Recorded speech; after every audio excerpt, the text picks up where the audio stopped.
Christian Simon, bonjour. Bonjour. Alors vous êtes le président de la communauté de communes Haute-Maurienne-Vanoise et aujourd'hui vous nous parlez un petit peu de la situation pour la Haute-Maurienne-Vanoise concernant le Covid-19. Comment s'est passé déjà ce confinement et comment vous le vivez? Ici j'ai l'impression qu'on le vit pas trop mal. On a quand même pas mal d'endroits où on peut circuler.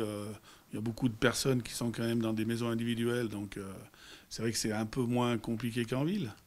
Mais c'est vrai que les rapports humains qu'on a plus avec la famille ou même avec les amis, c'est quelque chose qui pèse. Et j'ai l'impression que le déconfinement arrive parce que sinon, ça commençait à être compliqué. Un peu comme une libération, mais prudente. Voilà, tout à fait. Alors, concernant vos services, donc la communauté de communes, comment vous vous êtes organisé depuis presque 2 mois? Vous êtes à l'arrêt, vous avez tourné en partie, comment vous fonctionnez? Alors, dès qu'on a eu, c'était le 11 mars il me semble, donc c'est vrai que les 15 premiers jours, on a beaucoup mis de gens en télétravail, puisque dans les bureaux c'est facile, et tous ceux qui ne pouvaient pas être en télétravail, par exemple les gens qui travaillent à la STEP du canton, là. Donc eux, on a réussi, on faisait des tours, c'est-à-dire ils travaillaient 2 par 2, ils travaillaient 1 jour sur 3. Ça a duré 15 jours et puis après on s'est rendu compte que sur 4 hectares, on peut ne pas être proches les uns des autres et faire son travail comme il faut. Donc quelque part, ils ont tous, quasiment tous rattaqué le travail normalement. Il n'y a que dans les bureaux où il y avait 2-3 personnes qui venaient tous les jours pour faire le quotidien. Sinon le reste, ça se fait tout par ordinateur, télétravail. Alors, entre-temps, il y a eu des réorganisations dans certains services, je crois. Hein. Il y a puis des organisations opérationnelles, politiques aussi, le CIAS. Parlez-nous un petit peu du CIAS. Alors, le CIAS, donc, c'est une compétence qu'on a depuis pas longtemps, depuis le début de l'année. Et le Covid, c'est un sacré problème, puisqu'il a fallu tout organiser, le personnel qui doit travailler, qui ne peut pas travailler. Et en plus, souvent, on n'a pas réussi à trouver des masques tout de suite. Donc c'est vrai que heureusement que dans les services, on a des gens qui ont vraiment mis de la bonne volonté pour que tout se passe bien. Et manifestement, on a réussi à passer le cap sans trop de problèmes. Alors on a parlé du CIAS, mais il y a d'autres structures, jeunesse, le périscolaire, les écoles, comment ça fonctionne tout ça? Ça, c'est le seul service qui a arrêté de travailler, enfin, sauf les responsables qui ont toujours continué.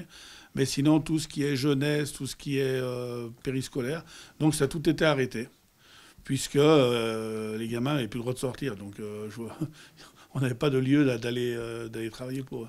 Donc une reprise échelonnée, j'imagine, à partir de lundi prochain? Le problème, c'est que comme on ne sait encore pas exactement comment les écoles vont reprendre, on a un vrai problème de périscolaire, puisque si effectivement, pendant que la moitié de la classe est à l'école, nous, on doit garder l'autre moitié, on n'a pas assez de personnel pour faire ça. Et comme souvent, les locaux sont les mêmes, on ne peut pas faire le périscolaire dans la classe, alors qu'il y aura sûrement des cours. Donc effectivement, là, on attend, on est un peu dans l'expectative, là, on ne sait pas trop comment on va faire. D'accord. Mais on est derrière pour essayer de faire le maximum pour que ça se passe bien. Mais effectivement, on a un peu des problèmes de logistique pour l'instant. Alors, parlons de problèmes logistiques, justement. Je crois que vous avez aussi passé des commandes de masques. Comment ça fonctionne? Vous les avez reçus? On en a, donc, comme on l'a dit tout à l'heure, on a commandé des masques il y a bientôt 1 mois. Et effectivement, ils ne sont toujours pas arrivés. Et on espère qu'ils vont arriver, puisque à partir de lundi prochain, il y a beaucoup de personnes qui vont revenir au travail. Parce que le télétravail, c'est bien, mais je pense quand même qu'il faut qu'il y ait un peu des relations. Parce que sinon, s'envoyer des mails toute la journée... Y compris dans des vallées comme la nôtre, où effectivement il y a une notion de distance, sûrement, ouais, on peut le dire. Oui, mais il faut au moins... moi, j'allais dire, j'en ai parlé avec mes chefs de service, là. J'aimerais bien que ceux qui sont en télétravail et qui effectivement font du travail puissent au moins venir une journée par semaine à la Comcom pour débriefer un peu tout ce qu'ils font. Parce que moi, ça fait 1 mois que je reçois 80, 100 mails tous les jours avec des choses à lire que j'y arrive plus. Franchement. Oui, en tant que président, vous avez. Ah, mais ils m'ont noyé. Voilà. Il faut être clair, ils m'ont noyé complet. C'est-à-dire que. Et le problème, c'est que ces trucs importants, ils m'envoient des choses, ils veulent des réponses. Donc, il faut effectivement y lire, y comprendre. Hein, parce que vous savez, les directives de l'État. Souvent, on arrive à la 3e ligne, on en a marre de la lire, mais on n'a pas compris la moitié de ce qu'ils racontent. Hein, ils vous renvoient à un article qu'on ne connaît pas depuis... Donc c'est un peu compliqué, alors que quand on discute avec les gens en face à face, finalement, ils font le même travail, mais ils me font le résumé. Et moi, finalement, j'ai besoin du résumé pour prendre des décisions. Je n'ai pas besoin de savoir exactement tout ce qui se dit. Alors justement, des décisions, vous allez sûrement devoir encore en prendre beaucoup. Parlons du développement touristique. On n'a pas arrêté. Là. Voilà. Le développement touristique, comment ça va fonctionner? On approche de la saison d'été. Est-ce que vous y voyez un peu plus clair? On va d'abord attendre de savoir si les gens peuvent venir. Mais effectivement, s'ils peuvent venir, on espère jouer la carte du grand air, que les gens puissent venir à la montagne. Donc on a activé sérieusement on a un office cantonal intercommunal, donc l'OTI, qui est basé à Lens-le-Bourg. Et on leur a demandé de beaucoup travailler pour préparer la saison d'été, que si effectivement les gens puissent se promener, puissent voyager, qu'ils viennent ici chez nous, puisque là ils seront à l'air, il y a de la place, ils ne craignent rien. Et puis justement, en parlant d'espace, il y a tout ce qui est sentier de randonnée, compétences de la communauté de communes. Voilà. Je crois que vous avez mené un peu des actions déjà. Là, on n'a quasiment pas arrêté. Hein. On est en train de les remettre en route. On fait des petits travaux pour qu'ils puissent être ouverts dans les bonnes conditions. Justement, que cet été, les gens puissent se promener sur des sentiers balisés et en toute sécurité. On a la compétence pour tout ce qui est sentier de grande randonnée, ce qui en fait quand même pas mal. Puis surtout le VTT aussi. On est en train de préparer tous les chemins pour que les gens puissent faire du VTT en toute sécurité. Ça représente 323 km, je crois. C'est pas mal. Hein. Voilà. En forêt, ça fait des kilomètres. Hein. Et à moyen terme, donc on arrivera après tout doucement sur la saison d'hiver. Et là, bon. On espère que ça puisse...